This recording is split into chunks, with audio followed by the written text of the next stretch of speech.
There are good days and bad days for me, even now.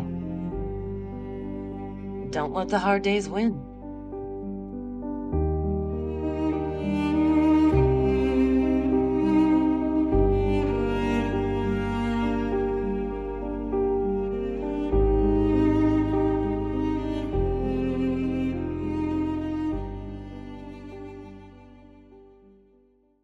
Hi, and welcome to Twin Flames Between Worlds podcast. My name is Tabitha. And I'm Liesl. And hi, and welcome to our first mini episode of season 4, our short season, but what a treat we have for you guys today. We are talking with Amanda Forstrom today, the voice of Morrigan from the graphic audiobooks. Hello, Tabitha and Liesl. I'm so excited to be here. Yes, so go ahead and introduce yourself to our audience. Hi, everyone. My name is Amanda Forstrom, and I voice Morrigan in A Court of Thorns and Roses, the series, with graphic audio. And I've been with graphic audio for, I want to say almost 10 years now that I'm thinking about it, which is a little scary, but really awesome. The folks over at Graphic Audio are amazing, and I love them so much. And we just have so much fun voicing all kinds of amazing characters, from Morrigan, obviously, and all of the wonderful characters in that series, to robots and aliens and folks in Westerns and anything you could probably imagine. So yeah, that's who I am. Yeah, Graphic Audio really likes their Westerns, don't they? They do. They really do. They really do. You know, one of the biggest series I think I've ever been a part of was the Smoke Jensen series, if you guys know that. Yeah. So William W. Johnstone, that's who writes that series. And I play Denny Jensen, Smoke Jensen's daughter. And she's a twin, ironically, which is super cool. And she's a twin of a male. And he's more kind of the brainy side, and she's more of the brawn side, which is super fun to play because she had her own sort of offshoot books where she, kicks butt with bad guys and has her own little romance. And yeah, it's really fun. But they do love their Westerns. Awesome. I would love to play some sort of brawny girl, or, You would play that well. I would. I got a really deep Absolutely. I could totally see that. Then just jumping right in with our first question. How did you get into voice acting, since you've said you've been with graphic audio for 10 years? Did you do any kind of voice acting before that? Or how did you get into it? So when I was in graduate school at the University of South Carolina, I had done a couple of radio spots down in Columbia, South Carolina, but I hadn't done much voice acting. I know from a very young age, I loved to imitate, and I loved storytelling and fantasy series. I'm a huge Lord of the Rings fan. And so I love to do voices, and I love to do imitations, to make people laugh. And, it was just really fun. And you can embellish stories so much by changing your voice and not just your body, right? And so then I was doing a show in Washington, D.C. when I lived there with an actor by the name of Timothy Lynch. And he is a graphic audio staple. He is just a fantastic stage actor, voice actor, director, all around super, super cool guy. And we were kind of just messing around with accents back and forth, when tech was going on for our show, and, just actors being actors. And we were just laughing our butts off, and we had the best time. And he said, you're kind of good at accents. And I said, well, I've done a fair share of, your British RP and your Irish and Southern and things like that for shows, stage plays. And he said, well, would you want to do a test for graphic audio? It's this voiceover company. And I don't think that they were quite at the point that they are now. And so I went in, and you do a voice test, and you kind of do different accents or dialects, and, creature noises and robot voices and a whole, whatever they can use you for. And it's kind of how easy you are to work with, and, your research and how well you can perform in a book and do the work behind the scenes. lines, of course, and make choices. And it just went really well. And like I said, I think I've been with them almost 10 years now, definitely 7 or 8. So we're getting up there, but yeah, it's been a blast. So thank you. Shout out to Timothy Lynch.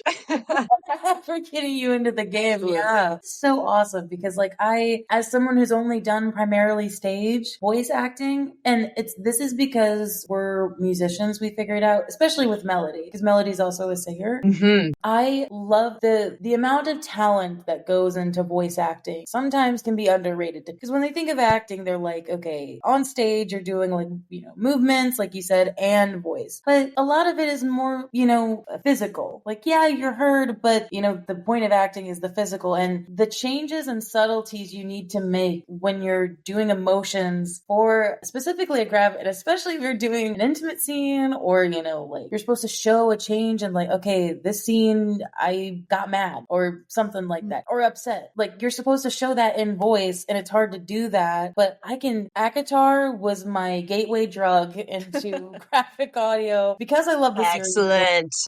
Excellent. Because I loved it so much, I thought, and again, I'm a critic at heart because of my acting background. So there's a level of, I would critique it if I thought they were perfect, flawless. Everybody was perfectly cast. Everybody's voice fit it. The changes in characters over time has always been, ACOTAR, at least in graphic audio perspective, has been the most perfect graphic audio production I think I've ever heard. And I think, wow. Thank you. That's incredible. Her honest praise, she says it all the time. Which, honestly, time. I understand why. She's been listening to graphic audio way more than me. I mean, I only started the graphic audios just a little bit ago. Yeah. After I had reread the series a couple times. Well, when we started doing this podcast. And I am not as much of an actor as she is. Singing is more of my thing. But I did take a couple of acting classes in high school. And I was taught during those that, acting is about being able to show something without having to say anything. And it feels like with voice acting, especially with graphic audio, I'm hearing the opposite where literally you don't see anything. So you have to be able to feel everything through the voice, which is, it kind of blows my mind sometimes how well that actually works and how much graphic audio paints the picture. That's fantastic. And I think you guys are both touching on something that's really important, is that voice acting is very musical. You have to be able to use the full range of, on the spectrum of high notes and low notes and, loud and soft and breathy or not breathy or, tone. I think it's very musical. So, I mean, I would say you guys might be naturals and you don't even know it. You just got to try. Okay, so we're giving them a call tomorrow.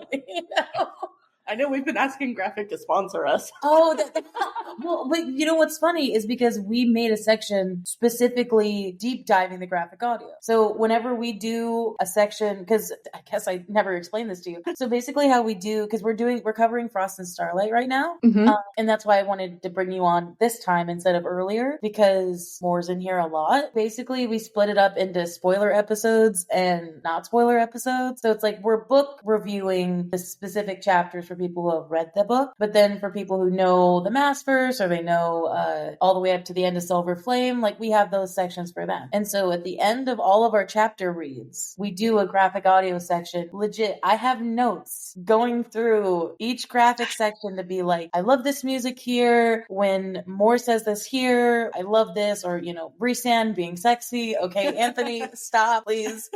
Heart can't take it. Like, those are the kind of notes I have. I love it. I love it. I have seen that you have like stage acting though. So like, because you said you met Timothy while doing stage. So do you also still do stage now? I do. So that's primarily, when I got into acting, I was doing stage acting, and I graduated from the College of St. Benedict in Minnesota, and then needed more training for sure. And so I went to get my MFA from the University of South Carolina in Columbia, South Carolina. Go Gamecocks! Woo! And I really had a wonderful program there, and wonderful time in that program there. And like I said, kind of did a little radio stuff, but then moved around to New York for about a year. And then, as one does, met a guy, moved down to Washington, D.C., which is also a wonderful, wonderfully rich arts community and theater in particular. They have kind of a plethora of genres from, silent movement theater and clowning to fringe shows and a great fringe festival to Shakespeare with the Folger Theater and Shakespeare Theater to musicals and newer plays with studio theater and mosaic theater. It's just a really great community, and I spent a lot of my time there. And so I was primarily a stage actor. And then when I was in New York and DC, there was a lot of, not a lot, there was film work, a lot of industrials, training videos for government employees, for, oh gosh, what else? Corporations, healthcare videos, things like that. Like the American Heart Association, I've done some of their videos. Like the FBI, I've done some of their videos. And so got into film work really heavily in that scene, and actually filmed a pilot with Ed Asner before he passed in 2016. It never got picked up, but that was probably the peak of the film work or television work that I did. And that was a wonderful time. It was so fun. And so theater was my way in. And then I kind of got into voice acting, and you dabble in it and you learn things and you get better. And then I was doing film stuff, and I knew I would always like film, but again, like voice acting, it's very different, utilizing there's different techniques and technicalities to doing film as versus stage. And you guys know that too with musical theater, I'm sure. Singing on stage is different than a straight play, and fight choreography on stage is different than fight choreography in front of a camera. So you learn, and you learn a lot by just doing. So it was really fun. But yeah, stage acting was my gateway drug. That is so cool.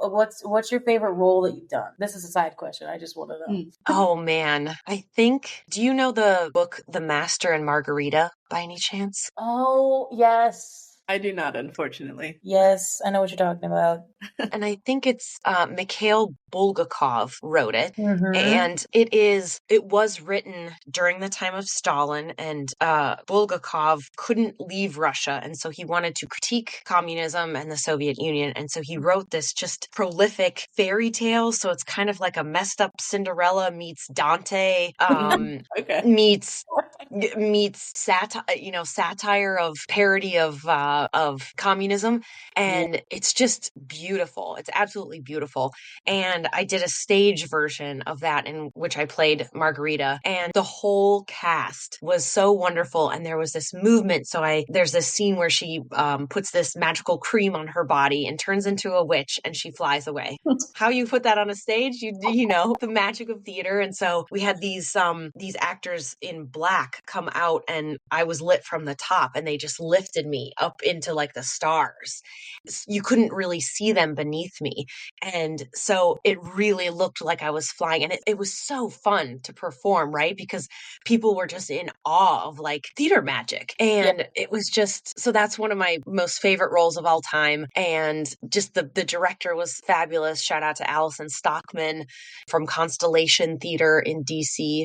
And then I'd have to say the pilot with Ed Asner, it was hilarious. And, you work with somebody like that, and they're just normal guy, but he's not, just a huge staple of the film industry for many, many years, and with a huge resume that one could only dream of. And I was also working with Kathy Moriarty, and she's from Raging Bull. And I mean, again, she's been in the film industry for many, many years, and also just a total sweetheart. And so being able to work with those people on that project was really incredible. So yeah. And then obviously more for ACOTAR, it's just I didn't realize how big of a deal it was when I was cast. That's probably a good thing, because I would have gotten way more nervous. It's nice though when you've always seen people and then you start working with them, and it's like, okay, thank God they're actually nice. I was like, there's a little bit of hesitancy sometimes when reaching out, or if it's like going to be on this project with these people, and it's like, okay, thank God, there's a weight lifted off my shoulders. They're actually nice to work with. Right, exactly. I thankfully in my career across all the different mediums, I've been very, very lucky, and everybody's just been wonderful. I think maybe there's only one show where there was somebody who was kind of like, could be nicer. Why are you doing that? There's always one person like that, though. Right. But I mean, I've been in, the acting industry for, oh gosh, almost 15 years now. And hey, if it's only one person, that's pretty darn good.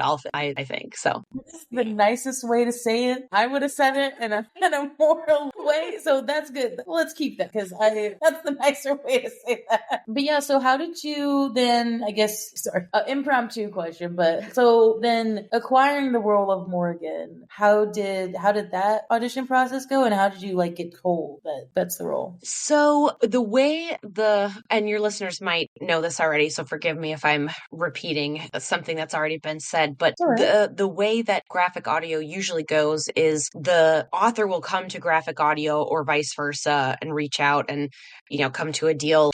We want to, make a movie in your mind, right, about using the ACOTAR series. And sometimes the writer works with a director is assigned to the series so that they're following the whole book series all the way through. And you're not just passing it off to different directors. So the continuity and consistency isn't there.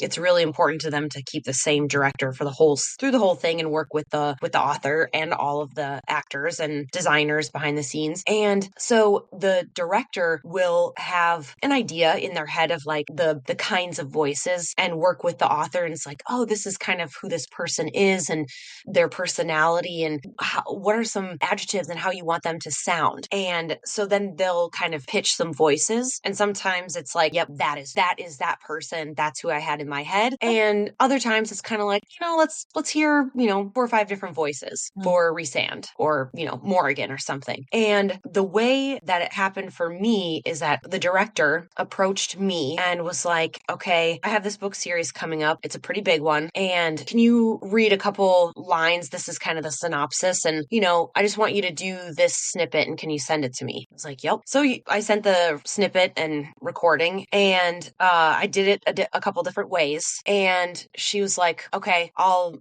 be in touch if, we go this way or not. And she was like, you got it. We're recording this, we're starting. And when can we set up a date to record all your lines? And that was it.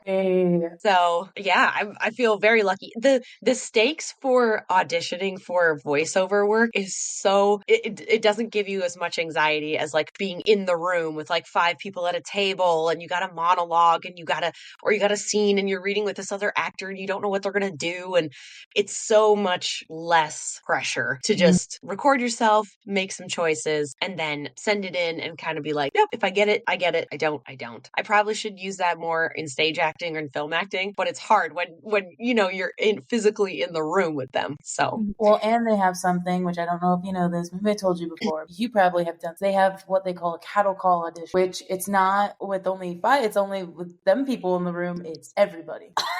So I've been in a couple cattle calls where it's literally for a musical, you literally go down the line, you're singing it, we all learn the snippet together, you sing it, stand up, number 2, you literally have a number and you have to sing in front of everybody else. Mm-hmm. And that one can get a little bit maybe it's because I did so many of those that when I see 5 people, I'm like, okay. I was like, okay, nobody else is here.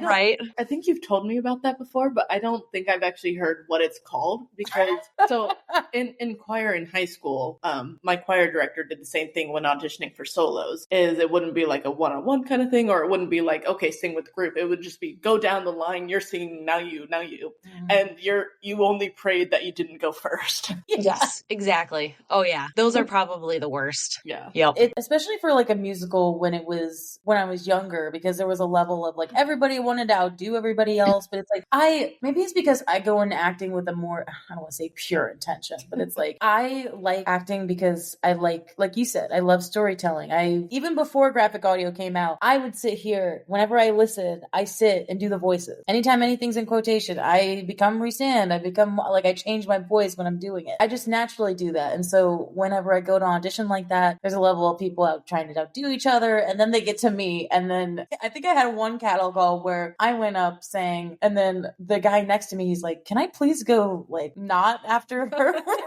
That's awesome. And I looked at him and I was like, because, I said, hun, you'll be fine. It's just like, go up there, try your best. And then like, she is kind of hard to follow though. Don't.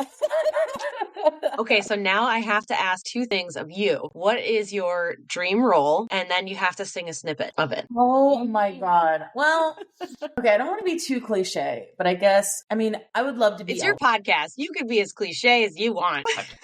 That's true. With the Wicked movie coming up, I would love to be Elphaba. I think I would get posed more as a Glinda because of just how perky my attitude is. But I would love to be Elphaba, or I would be Belle in Beauty and the Beast. Beautiful. Does it sound okay? I did this for my coworkers the other night. I guess I should do a little bit. So I think I'll try defying gravity. Kiss me goodbye. I'm defying gravity.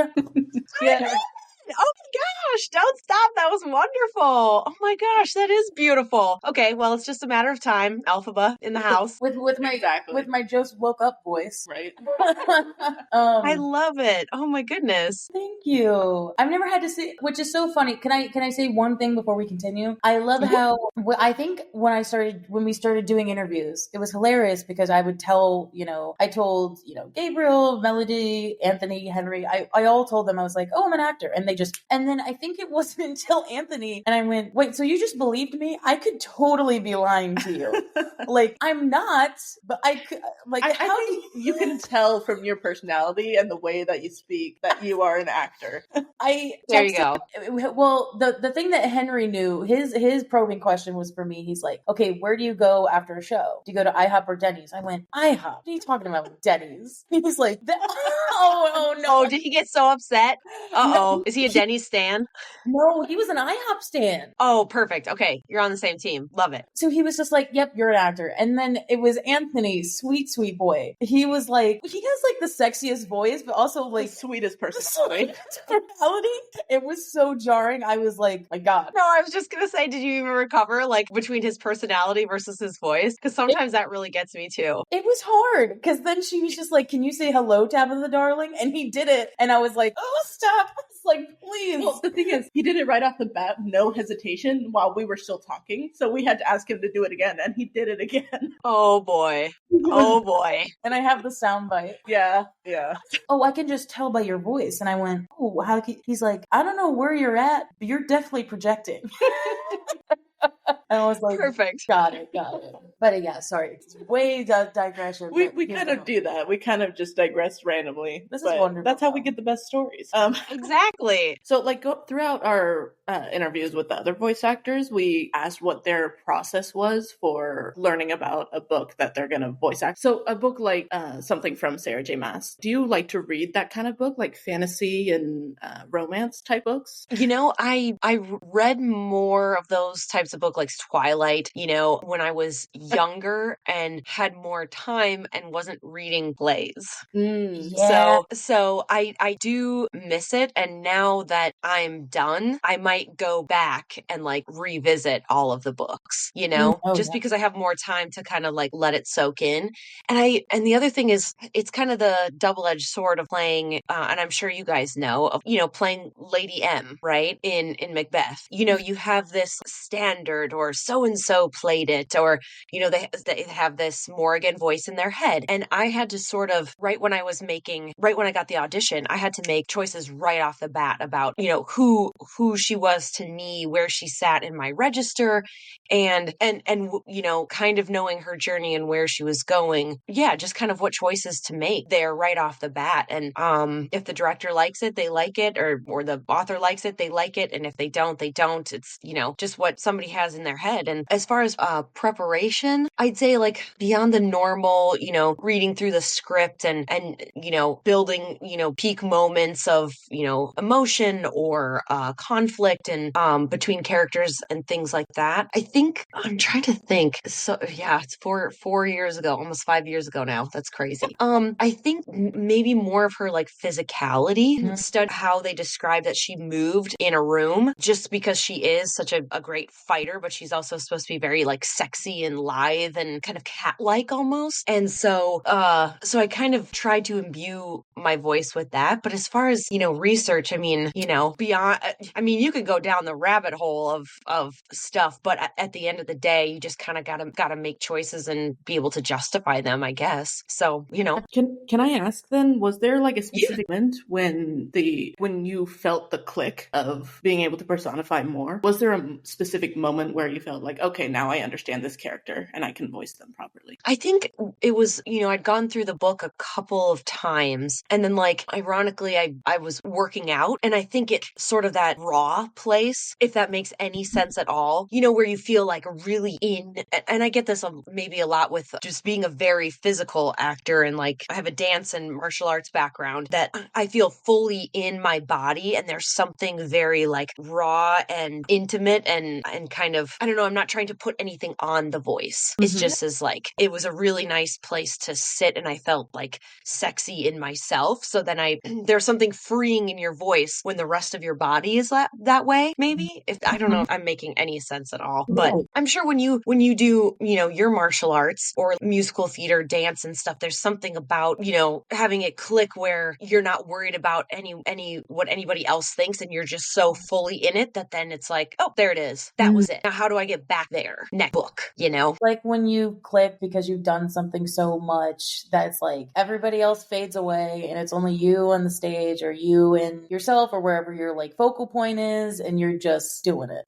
Exactly. And when we're recording, I'm, the director is in my head giving the other lines. And I will huge shout out to all the directors at Graphic Audio who do some heavy lifting. They're doing all of the voices, and because they've worked with the actors, they're so adept at lowering for the men and like for like a little sprite or whatever, and that really helps propel and put you in that character too. So you can really respond to them in a genuine way rather than just kind of going through the motions and just saying something, We love Colleen Delaney. Yeah. She's the director for, oh my God. Incredible. She's awesome. She's just the best. I worked with her on another series called Ordinary Magic, and it's kind of like a Charmed series, if you like that show. Yes. Okay. So it's about three sisters, and they all have like certain magical powers, and they live in Oregon, and they, they all work. The oldest sister is the lead of the book, and Colleen voices her and narrates. And she's the sheriff of the town. So badass woman. I feel like you'd be great at this part, like in a movie. And she, has to protect everybody from the town because they don't know that like magic exists. And so there's like unicorns and magic beans and, demons and all of this stuff. And then she has a boyfriend who's kind of a demon. We don't really know. And then it's about, she's the oldest. And then she has two younger sisters who like help her solve these like mysteries. And they're super fun, funny, touching. And so I played the youngest sister, Jean, and we just had the best time as sisters in that series. So if you can, listen to that one. Heck yeah. No, because I was gonna ask you what like other like fantasy graphic audios, because I listened to Crave with Melody voicing and narrating. Are you in Fourth Wing? Were you a voice in Fourth Wing at all? Oh gosh, I can't remember now. Well, because I love graphic audio, but there's a level of all the side characters, unless like you're a main character in the when I'm looking at it on the website, Moore, Asriel, the Inner Circle all has like your guys' voice actors next to him. But I want to know who voiced, so and so, the Surreal or whatever. And so like they don't have those names. Like there's not like an actual cast list. Mm-hmm. So I'll see a voice and I'll be like, okay, I see Amanda in here. I see Anthony. I'll listen for their voice and I hear them, but I don't think you are. I don't think you are. I do.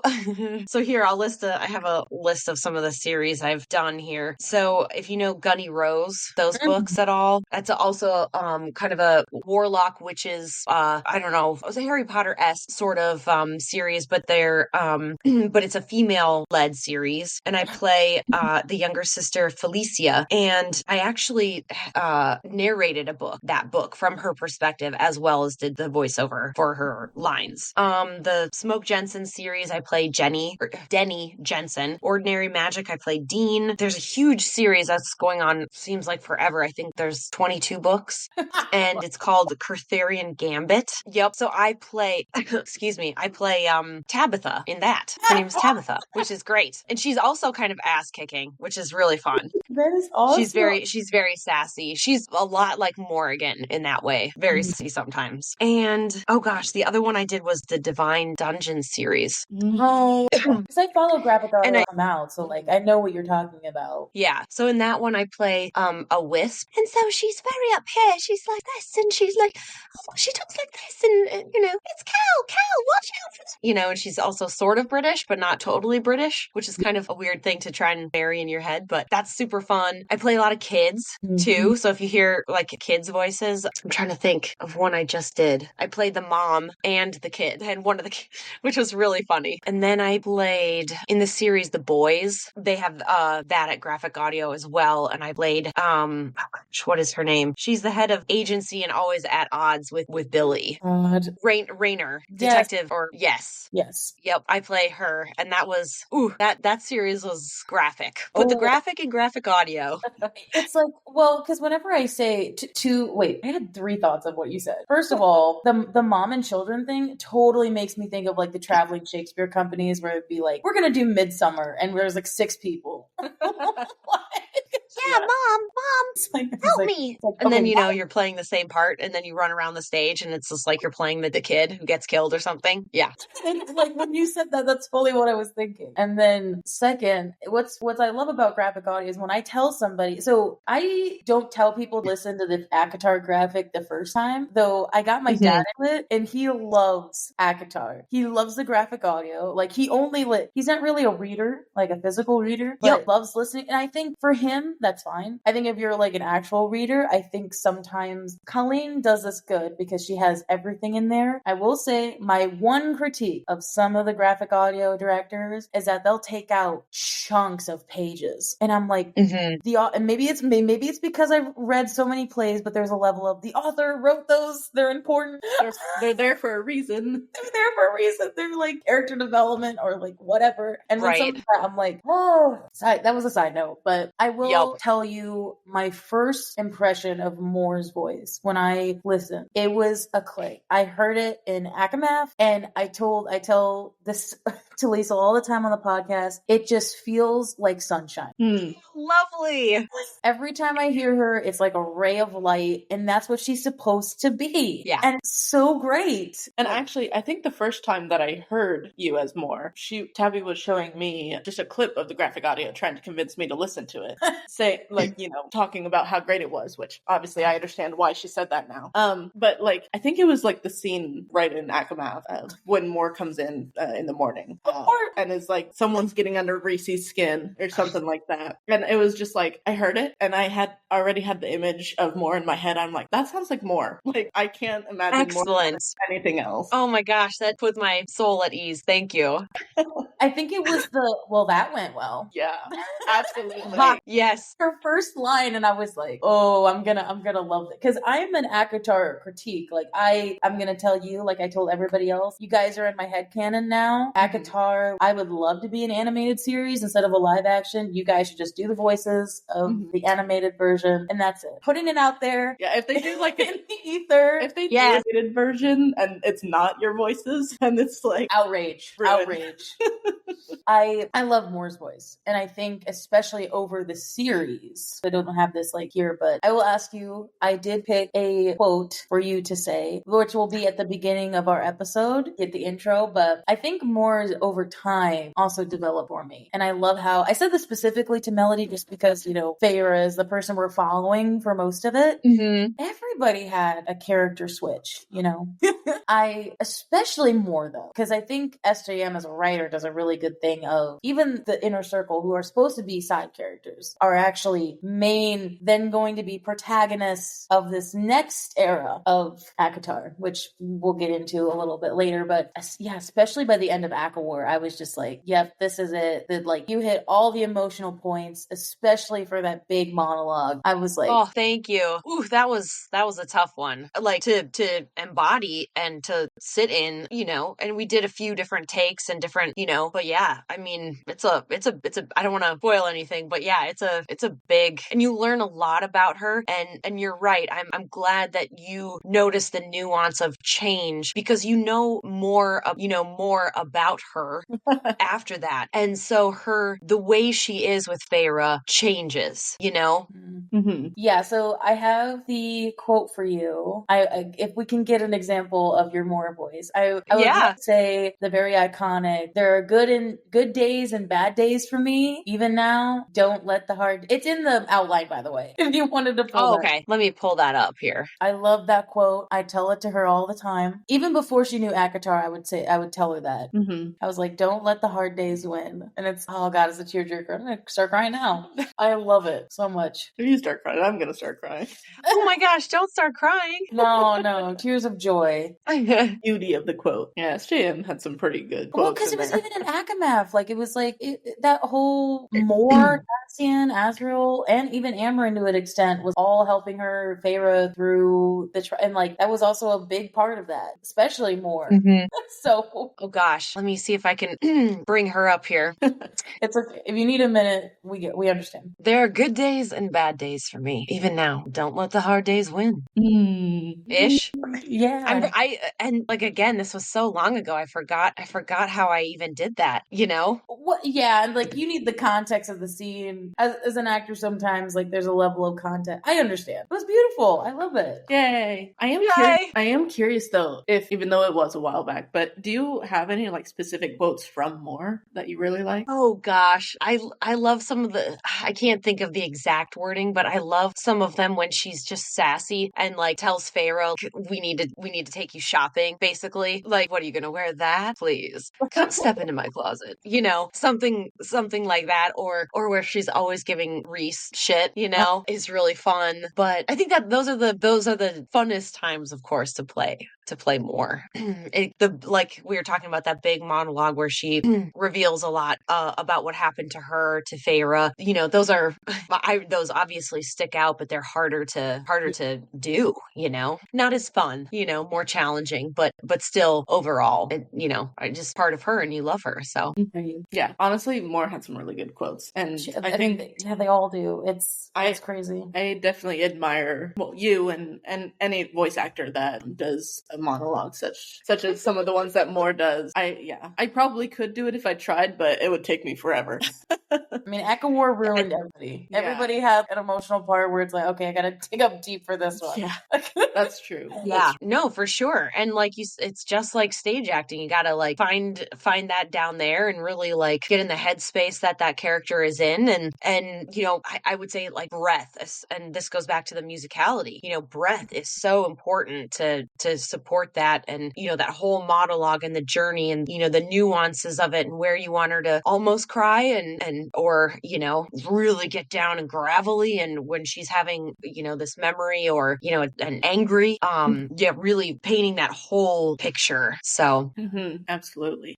So you said at the beginning of the interview that you didn't really know about Moore and how big of a character she would be. So I guess I asked you now, like, what was the pressure to play Moore since ACOTAR has blown up, basically become such a renowned series? Yeah, so I had heard of the series, and when the audition came in, and I was like, oh, this is, it's on my book reading list, and okay. So I knew it was big, but I was already, I want to say, probably done with the first book by the time it really started exploding. Mm-hmm. And so I couldn't be nervous. I had already made the choices, and so that took a little bit of the pressure off, I think. Again, and Colleen is just such a wonderful director that she won't steer you wrong. If you're not hitting Bennet, she's going to let you know. Absolutely. And I will say it, I think it was kind of a bizarre feeling for me when I came across on Instagram, some like cosplayers have huge followings, 50,000 people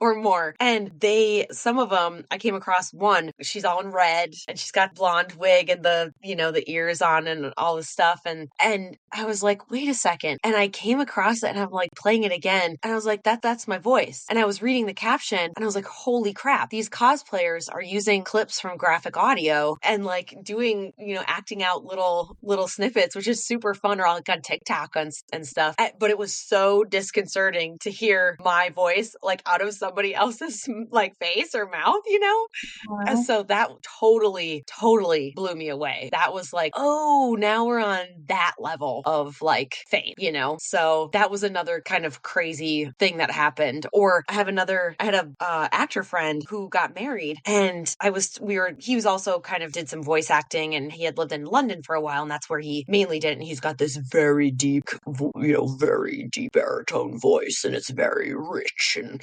he plays the scars and all the villains, right? He's like very Patrick Page, if you will. And he's like, well, I'm getting married, and I told my wife that you voiced this, and she's like this huge fan, and so much so that they got tickets to go to one of those balls out in California, and so they went out there, and they're just like, and he was showing me pictures, and they're just, they're the greatest people. And that was another thing I had now there are these like offshoot fandoms of the fairy courts, and which season are you, and who are you, and you can dress up as like the characters, and full on events that people do in honor of these series, which was, so that was like another kind of jarring, like, wow, okay, we're at this level, got it. So thankfully I was done with the books before like these things happened, so the pressure was off, so, or what's done is done. Do I wish I could go back and be like, oh, did I say that line right, or did I do this? I hope so, but you have to trust the director and yourself at time, and what's done is done. It's out there now. So yeah, like I think Moore's voice sound bites are the most popular ones to use on it. Why you gotta tell me that? Well, because I've only seen those ones. Like I know exactly what you're talking about. The people who dress up as Moore and then like use specifically the one in the cabin, the one about they use that one a lot. Yeah, I think it's Moore and Reese that I see. Yeah, and it's funny you bring that up, because it was funny because like Henry, Gabriel, and Melody all knew like how big this series was. It's only like you and Anthony that were like, Anthony, poor man, he had no idea. He did the first book of Agatar, and then he's like, somebody said something to him about like, he's like a beloved character, like, did you do this right? And he's like, what? And he looked up on TikTok and he looked up how big Rhysand was, and he was like, oh.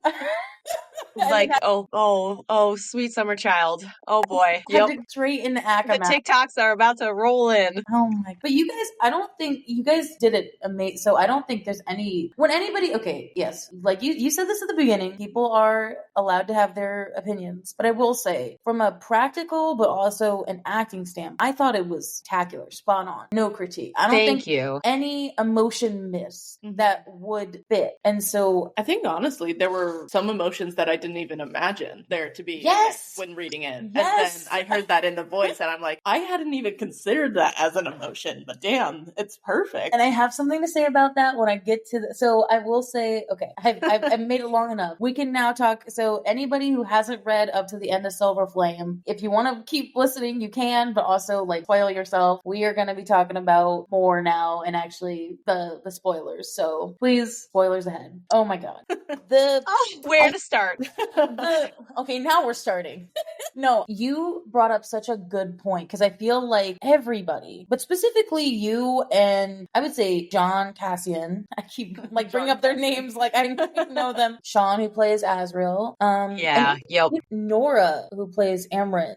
How to put it into words, how many unsaid emotions could be in a scene that I didn't even pick up on, that I was, as an acting choice, I'm like, I see that scene differently now. Like, I did not see that coming. I did didn't read it like that. But it's not wrong, because it's like one of those hidden under emotions where it's like, okay, there's layers. Mm-hmm. And specifically more in Eris's relationship. I will say, well, lack thereof, but relationship in the sense of, we just got done listening to, I mean, obviously we did Frost and Starlight, but you're the first chapter of Moore's POV in Frost and Starlight. Again, it's been a few, if you don't remember, that's fine. I vaguely I do, but yes, yeah, okay. Where we actually get the POV of her at the Autumn Court, the border. flashback. And you were talking about breath. I was like, can't wait to bring that up for you later, because that scene in particular, you don't say a goddamn word, but the pain sounds and the way he talks, and then oh my god, spot on. Excellent. It felt and like I said, this has a lot to do with the director, because I never hear the other actor doing it. I just get the director. And so they're giving it so that I can, match and step up, and really be in that moment. So kudos again to Colleen for all of that. Absolutely. Just a small digression here. Like you said earlier that you got into acting because of like your mimicry of stuff. For me, words are harder for me to act out, but when it comes to like sounds, those are what I mimic. So like hearing like pained breathing, like for me. But if it's like, honestly, the sound of it was so visceral that it painted the movie in your mind, but it was also like the kind of thing where like instinctually I started trying to imitate that because it's like, I want to know how you made that sound. Yeah. Yep. I think at least, and I mean, I was going to ask you before, like, we asked what you're looking forward to about Moore, because her story's not done. I will tell you this, unfortunately, as an SJM, two thoughts going on in my head at once. First thing I wanted to tell you is I'm such an SJ. You were talking about how it's been like 4 years since the graphic. I got into SJM before it got popular. So it's kind of one of those things where it's like everybody got it afterwards. And so like I've had this stuff for a long time. So I love her. I love her writing. I just somehow on a soul deep level, I understand it. And I just love her themes and everything that goes with it. And so somebody new gets into it, I'm just like, yes, join. But also pace yourself. I know this stuff a lot. So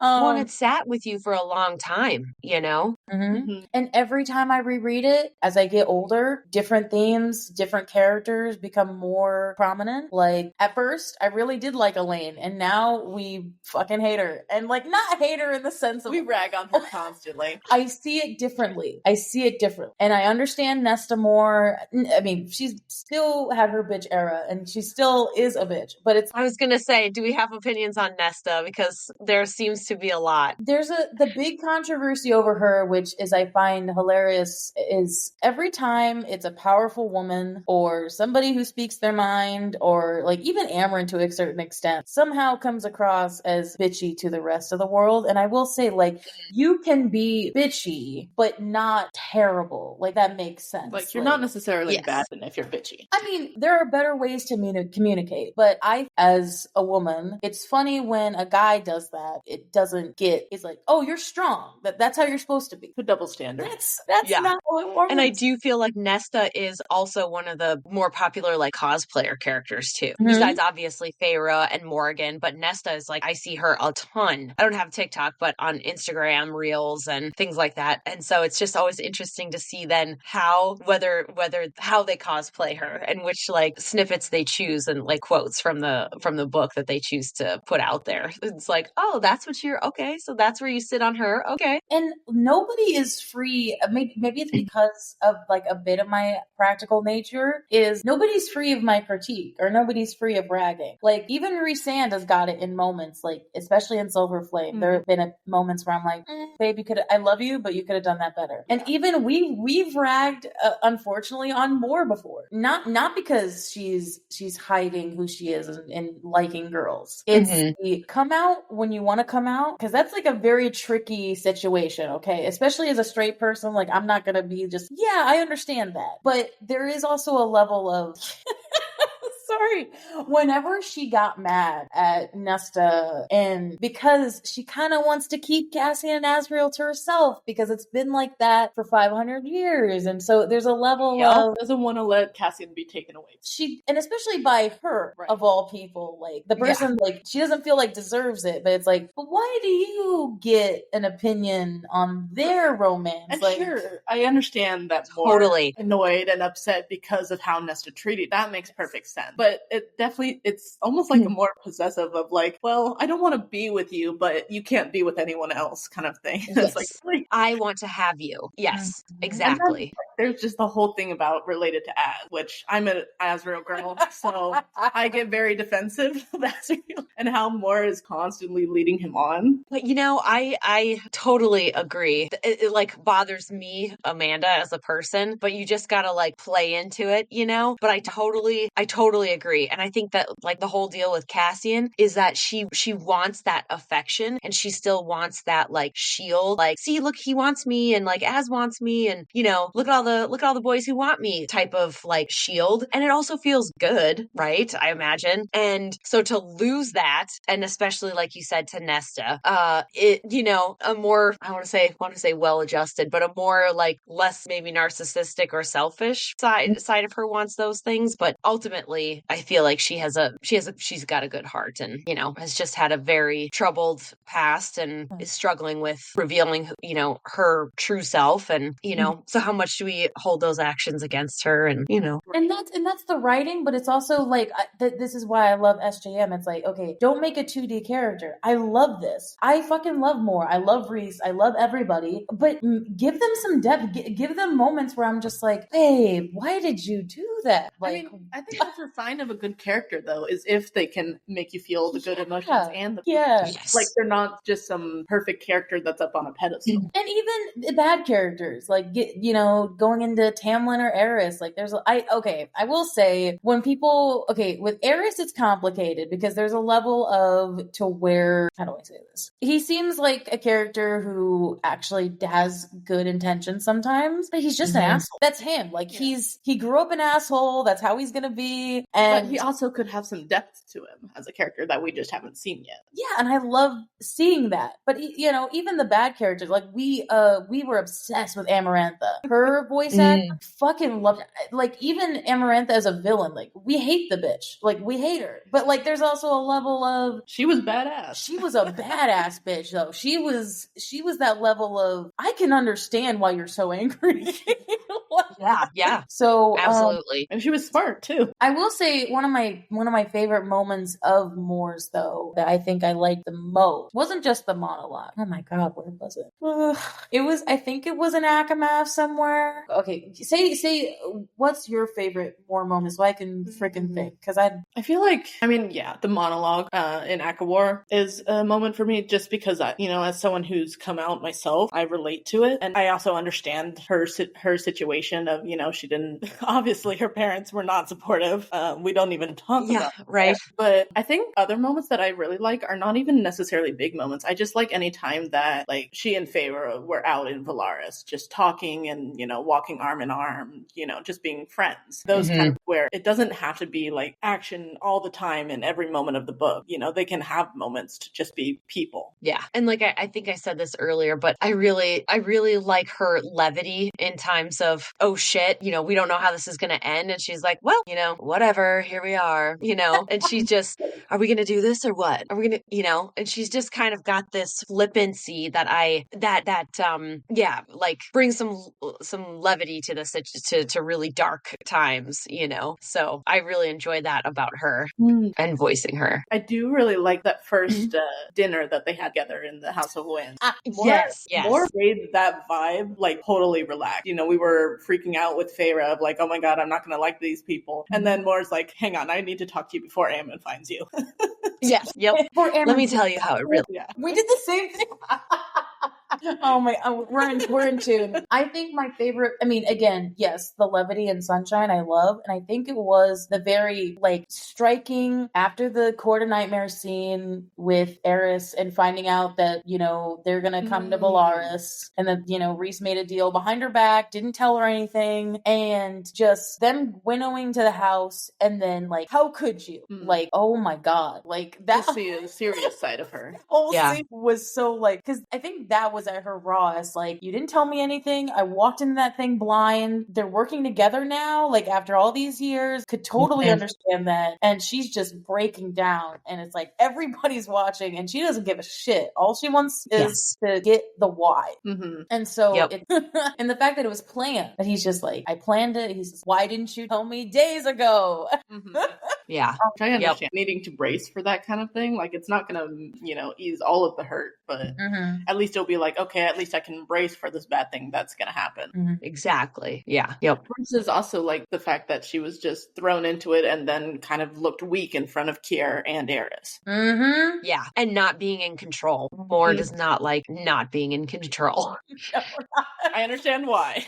No, I was just going to say, yeah, I mean, it, like, again, it all kind of ties in, and you never really, you know, some of those things like just come out like throughout the series, you know, they don't come out right away. You're like, gosh, she's kind of, wow, she's just going for it and really brazen and joking and doesn't care what anybody thinks. And why is that? Oh, but she cares about this one, protecting this one thing, but everything else, it's like, fuck it, you know? Yeah, no, I think it was the moment also you were bringing up about more as like in the control thing. It's especially after the High Lords meeting in Akawar, when like Azrael beat the hell up out of Eris, and it was like, he's just confessing his love right there without even saying it. And then the fact that she sitting down, more as a character, is like sitting down, puts her feet up, and like cuddles up next to Cassian. And I'm reading it, I'm like, bitch, what's going on? And he's like massaging her feet. What's happening? I was like, Nesta, bitch, she saw what was happening and was like, no. And then she booked it to her room, and then Azrael's just kind of standing there like, ignoring them, brooding, looking out the window. Yeah. The voice though after the night with Helion of just has sex with Helion is like, nah, isn't that good? It's like, damn, that's a High Lord, you know? It's like, damn. You know what? Yes, you are a lesbian. Right? She doesn't mince words about it, but it's like, what? Like, hey, it's amazing. But so I wanted to ask you, before we talk about what we think is up for your character, what did you think about the series? And I guess, I mean, you already asked like what your favorite moment was, but like, what did you think of the overall series? Did you like the story? I do. It's hard because you play, like I said, just this one voice, and it does make you want to not only reread the story, but see if they make, a live action version of it, like they did for Twilight or any other, sort of fantasy or sci-fi beloved series. So I'm too excited if they do, but also like nervous because, like not everything could fit in the graphic audiobook. So like definitely not everything's going to fit in like the movie versions. And there might be like 10 of them that you have to wait like 10 years for. And, but I really like the story a lot. I love, Feyre's journey. Obviously I love Moore's, but just on from a main character standpoint, I love, Feyre's transformation and their story and with Rhys. And I think Melody does a great job of putting that nuance in there and how she really grows throughout the whole thing. And she's not doing it off of, the actor playing Rhys. She's on her own. So, but really, how they grow together too, and how she transforms the court, I think is just, I don't know. It's a really unique story. It's not like anything else I think that's out there.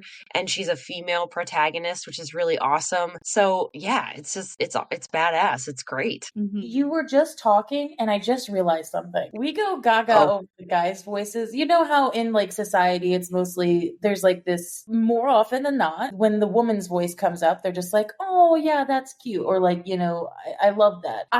This series flipped me. Every time the boys talk, even if they are like trying to sound really rugged, we're just like, oh God, such a cute boy. And then with The women come in. we're just like badass, love it, strong. And maybe I should phrase it like that because I like, there's a level of, yes, you're supposed to go gaga over the boys, especially if you like men.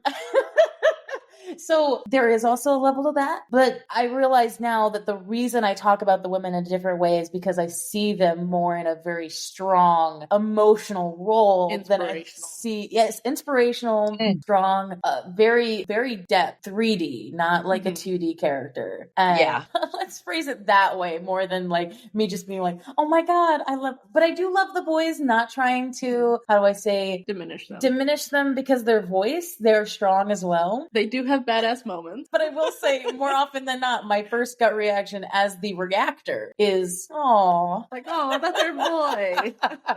Yeah. No, and I mean, that's really interesting. I never thought about that, but I would agree, you know? And it's not that their voice acting isn't wonderful, because it absolutely is, but you can really tell the owners of the story, if that makes sense. It's how to tell a strong character while also being, especially for men, it's difficult in a voice sense where, okay, how do I be strong but then have these very like soft moments?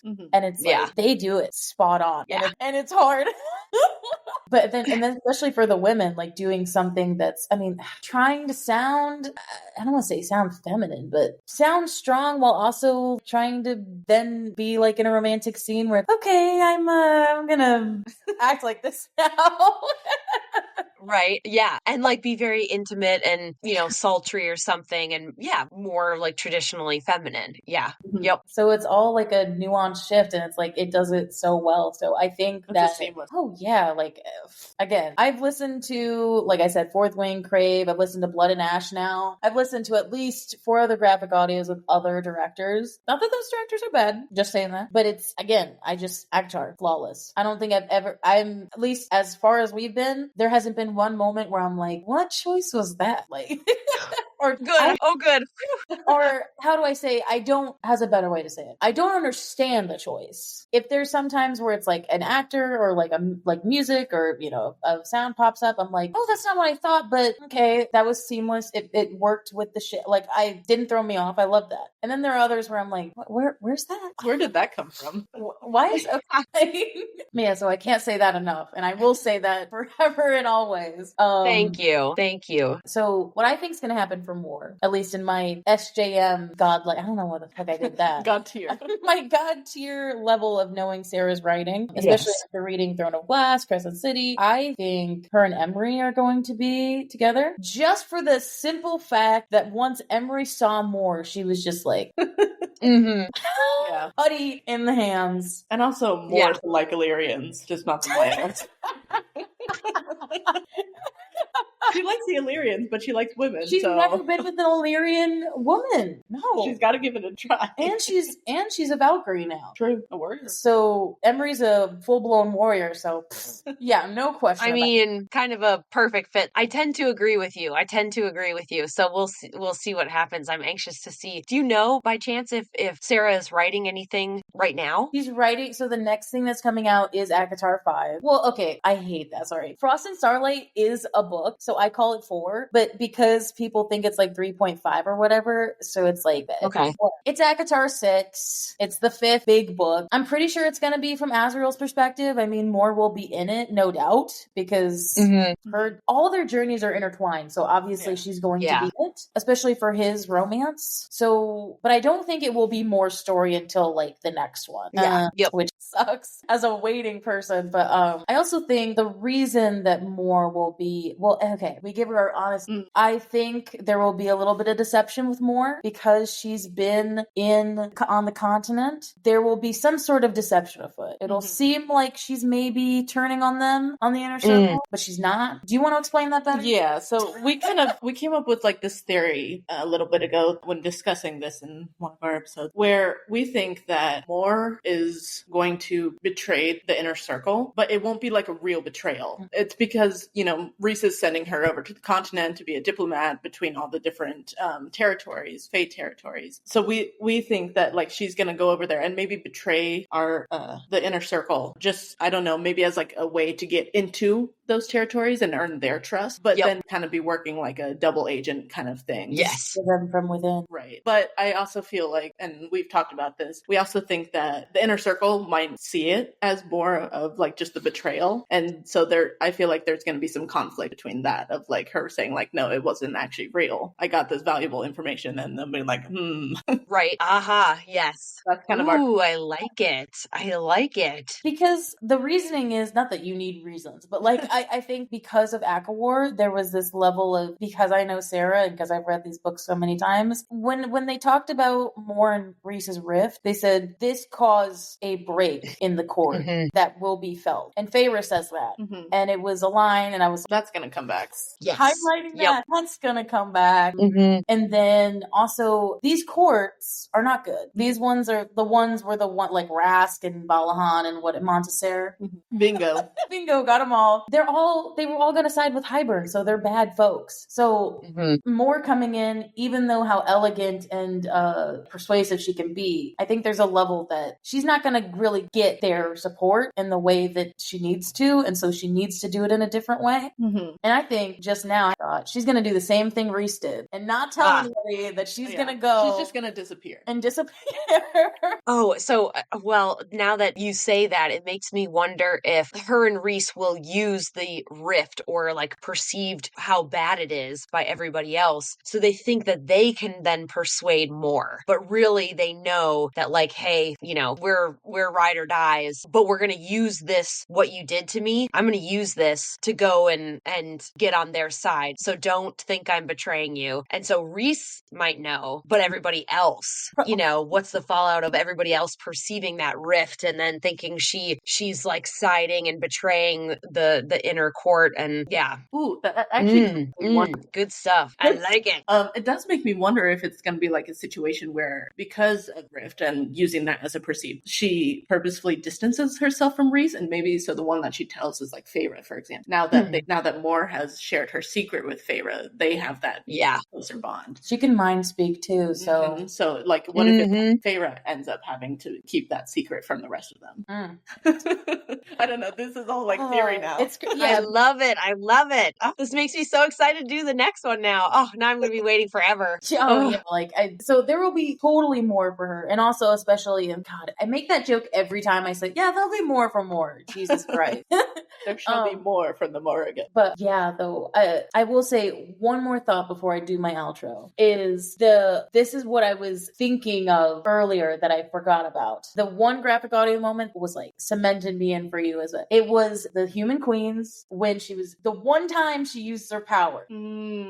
Yes. Like, I am the Morrigan. I was like, I don't know what you did with your voice. I don't know what happened, but there was this level of just pure power. And I was like, wow, what a shift. I was like, I felt that in the room. I'd be scared as hell if I was the queen. I'd certainly believe the truth. Excellent. And we will get more of her power, by the way, because everybody in the fandom talks about her power because they don't really know what it is. It's like, my power is truth. And it's like, but what is that? What does that mean? Yes.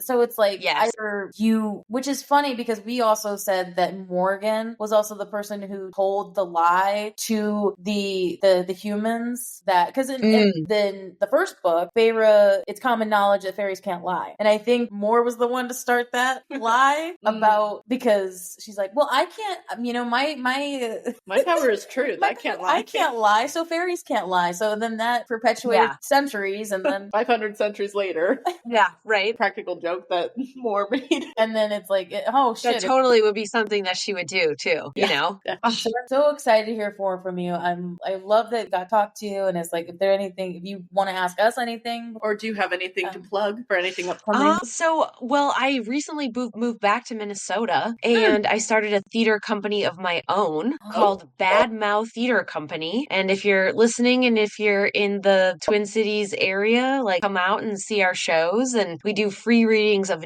new plays because we want to really support new work and new artists, especially local folks, and we do it in this lovely brewery called Waldman Brewery. And they brew their own beer, and you can sit and have some great food and great drinks and listen to a fun new play. But find us at badmouthtc.com, or you can find me on my socials at Amanda_Forstrom. Perfect. That's about it. Maybe I'll tell. My brother is currently in Minnesota right now. Oh, really? Yeah, that's awesome. He's in Northfield, a freshman in college right now. Gotcha. At the St. Olaf? Yeah, St. Olaf, yeah. Nice. They were a rival of St. Ben's, so I won't hold it against them. They apparently they were rivals a lot, because my parents actually went to Carleton College, also in Northfield, which are also rivals of St. Olaf. Yes, absolutely. My brother just chose the rival school, I guess. So everybody just hates your brother. That's what. Yes. The one to gather them all together. He's that kind of person. He is. He's So I don't know. Maybe I'll tell him to go do that. What a compliment! That was such a nice compliment for us. That was such a good compliment. Well, thank you both so much. I mean, I can't thank you enough. It was so fun talking with you guys about the world and about my work, because it just kind of goes out, and people in your day to day don't really know what I. Obviously some people know I'm an actor, but not necessarily for this or that I'm this character or anything like that until they listen to the series. And I'll close with one story. My little sister, was reading the A Court of Thorns and Roses, and I said, "Oh, you know that there is an audiobook version of that?" And I was like, "You should listen to it." And she's like, "Oh, is it good? Like, I love this series." She loves SJM as well and has read, Crescent City and all of the books. And I said, "Yeah, you should listen to it. And it's really good. And like, I'll send you the website and a snippet and stuff." And she found out who I played, and she was like, "Oh my God, I am mortified. I can't." She's like, "I can't now when I'm reading get your voice out of my head, and it's so creepy." She's like, "I'm listening to all of these intimate scenes or where more is being bad." And she's like, "Out of all the ones though, we don't have a sex scene, so that was good at least. Not yet. We haven't seen one yet. Don't have a sex scene yet. Maybe with them. Yeah, hell yeah, with them. But we could have a whole other episode about how interesting those are to record. But I would love for you to come back, because I wanted every voice actor. I mean, again, like you said, this is the last thing I'll close, and I'll do my outro. I wanted everybody to have their time in the sun as the sun is beating down on me, because you look like an angel.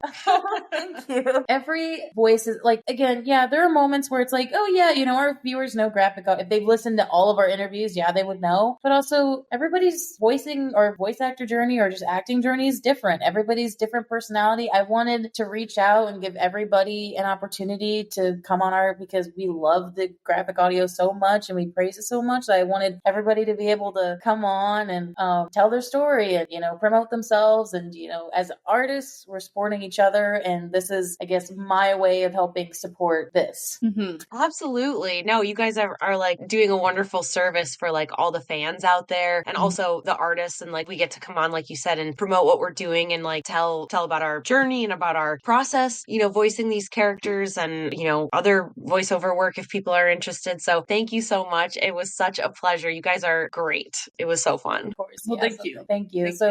Please follow our socials at Twin Planes Between Worlds on the do. TikTok, Facebook, follow the Patreon. That's for our viewers, not you. I mean, you can if you want to. Follow our Patreon and get our Discord up and Adam. And do you want to say anything to the people before we head out? The Discord is completely free. Come chat with us. Discord is completely free. And we will be going over chapters 15 through the end of 19 next episode. So Frost and Starlight. Awesome. Getting into it. Yep. Bye, guys. Bye.